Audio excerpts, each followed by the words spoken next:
good. So just talk to him. Yeah, just have the conversation with Scott. Stuff she shouldn't have to deal with once he does make it. No, that's great. Oh, thank you Have so to come much. sit down. Right, because the story we're sharing is God's story. My family here are beautiful people. I wouldn't want to know that first. That was great. Good.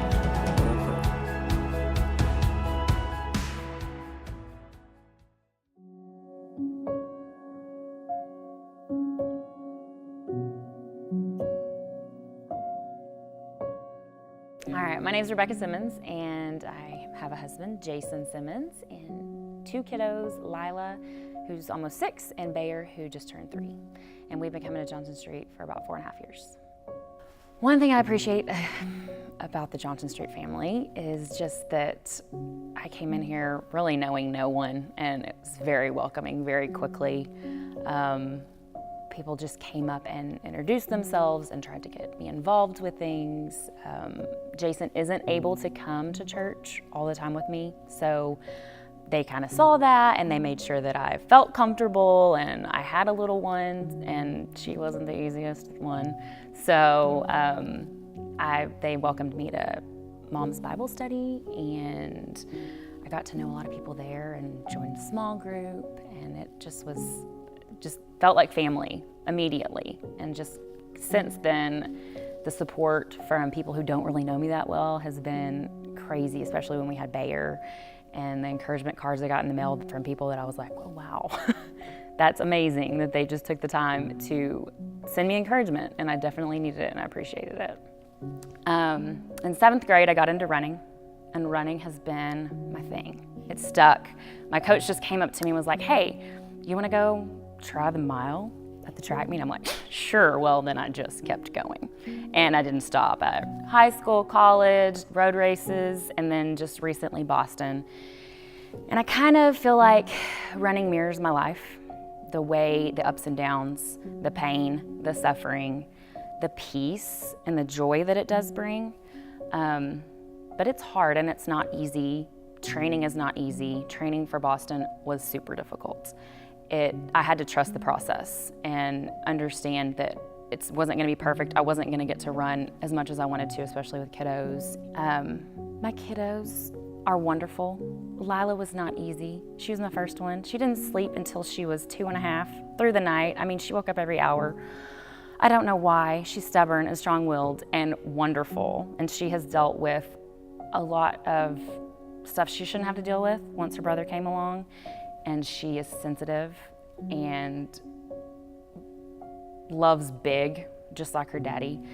And that she teaches me so many times during the day and throughout the week to just kind of stop and appreciate. Bayer was also not easy.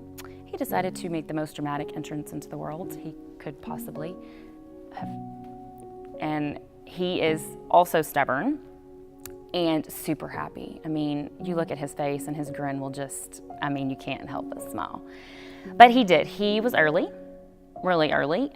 He was actually 32 weeks when they decided they needed to take him out. But he was the size of a 28-weeker, so he was 2 pounds, 4.3 ounces. And we were in Fort Worth, which is not our home, for 60 days until he got out of the NICU. He in some way is kind of my hero because he's so teeny but has gone through so much. I mean, specialist after specialist, test after test, because we still don't know why.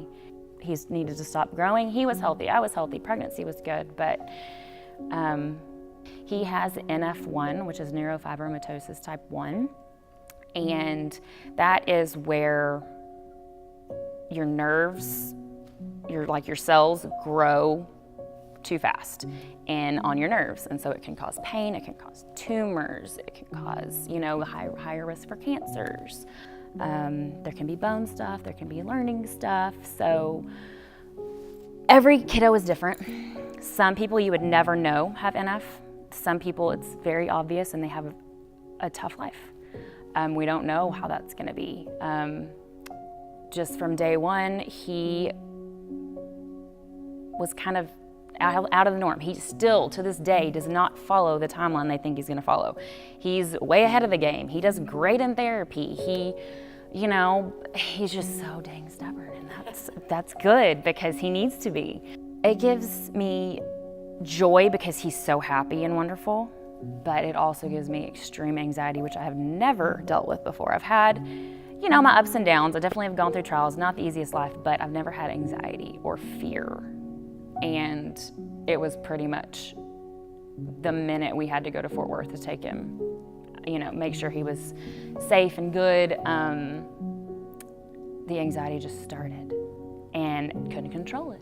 Yeah, there are some days where I find myself just stuck in the anxiety and the fear and wallowing in the injustice of the situation. And then I go for a run, and I usually get some kind of peace, some kind of answer. I tend to struggle with prayer.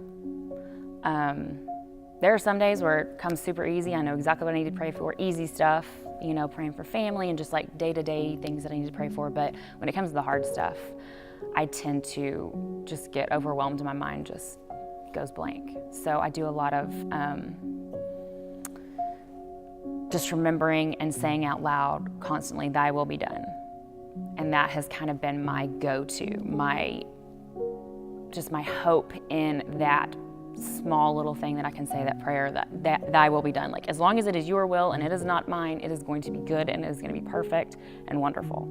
And I just have to remind myself it's okay if I don't have this perfect prayer that I need to say every day, or that I don't have the words, but just find myself searching for him and wanting his answers and his knowledge and not mine. I don't need to lean on my own understanding. I want his. I guess the study, not theme, but just my whole life I've gone through many different types of trials. It may not be big things, but there's just constantly a little something that is testing me, pushing me. But at the end of the day, I do find myself remembering that those trials are what make me strong, what make me resilient, and persevere through so many things I could never have thought that I would have ever gotten through. And it's his way of showing me he loves me.